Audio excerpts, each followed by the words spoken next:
Wednesday Addams. The Addams Family.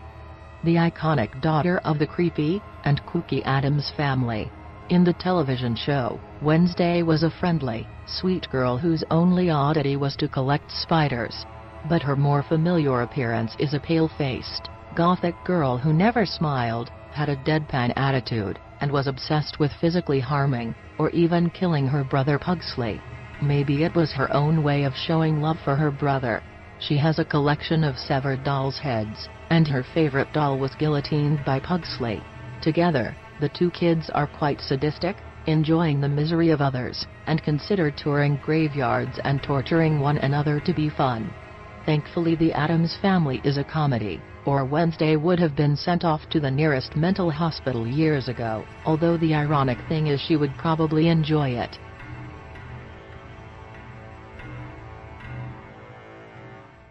The Twins. The Shining. The Shining is considered one of the greats of horror films, and it is no surprise, with Jack Nicholson's performance and the numerous iconic images and lines of the film. The Grady twins who appear in the movie give a brief but memorable performance. Nicholson's son Danny encounters the two girls whilst cycling around the corridors of the Overlook Hotel. Standing in the middle of the corridor, and invite Danny to play with them. The scene is intercut with shots of the twins lying on the ground in a pool of blood. Having actually been hacked to pieces by their father, Wood went mad, and killed his family before taking his own life. It is rumored that the way the twins stand side by side is based on the twins' photo by Diane Arbus, although Stanley Kubrick denies this despite studying the works of Arbus, including the photo.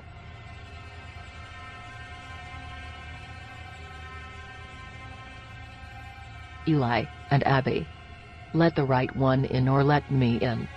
Swedish film Let the Right One In, and its American remake Let Me In, are a pair of delightful horror-cum-romance films, featuring a 12-year-old boy, befriending and eventually loving a vampire girl, respectfully named Eli and Abby in the two films.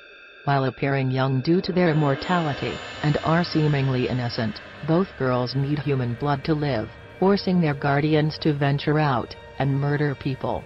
This is to be expected of vampires, but without blood, it is implied that the girls have a more bestial side to them. In both films, Eli and Abby are left without blood, and are forced to attack people like animals, and drain their blood by force. They also show an ability to move at lightning speed, and scale buildings and trees easily.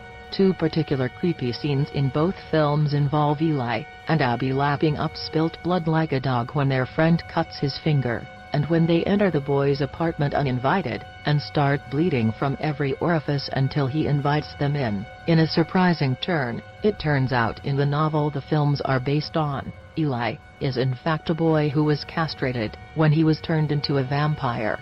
However, this plot point was not passed over into the films.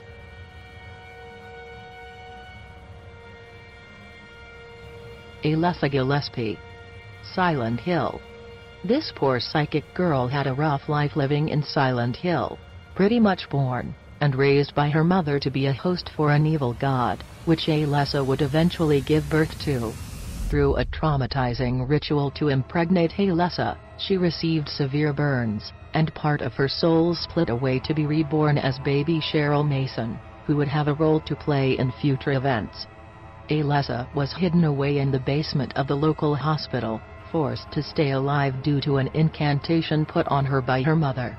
Wishing to cease to exist, and stuck with a dormant unborn god inside her, Alessa's life has been pretty miserable. Alessa's suffering and hatred materializes as the shifting worlds of Silent Hill, complete with twisted, inhuman monsters that stalk the streets, representing different parts of Alessa's psyche. In the 2006 film, Alessa was considered a demon by her crazy aunt Christabella, and burnt alive to purify her.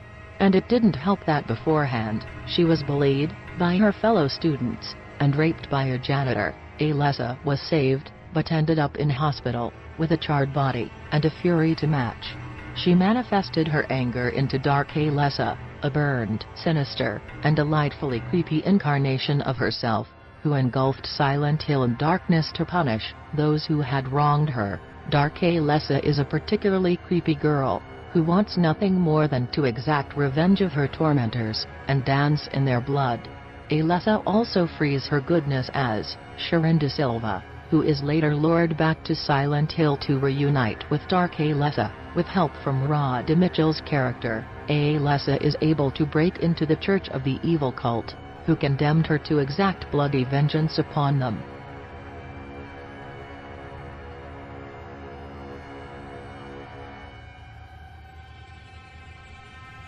Regan MacNeil. The Exorcist. At the top of the list is Regan MacNeil, a cute, harmless 12-year-old girl who was possessed by the devil, better known as the demon called Pazuzu. The Exorcist was one of the most terrifying, and back in the 1970s, controversial horror films. Regan is possessed by Pazuzu, and it is up to Father Damien Carras and Father Lancaster Marin to exorcise the demon from her. Linda Blair does a fantastic job as the possessed Regan, although the voice of Pazuzu was done by radio star Mercedes McCambridge.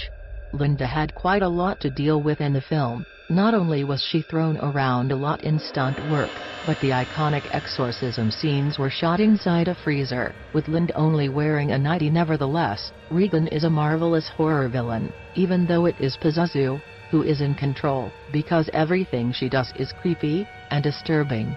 Her body slowly undergoes a demonic transformation. She speaks in Latin, and curses a lot, able to speak with the voices of the dead, telepathically throw stuff around, and spit out green vomit on characters.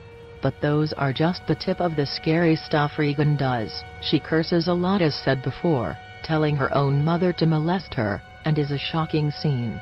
Stabs herself in the privates with a bloody crucifix, the way she spider walks her way down the stairs on her back, and the awesome scene where she spins her head around a full 360 degrees.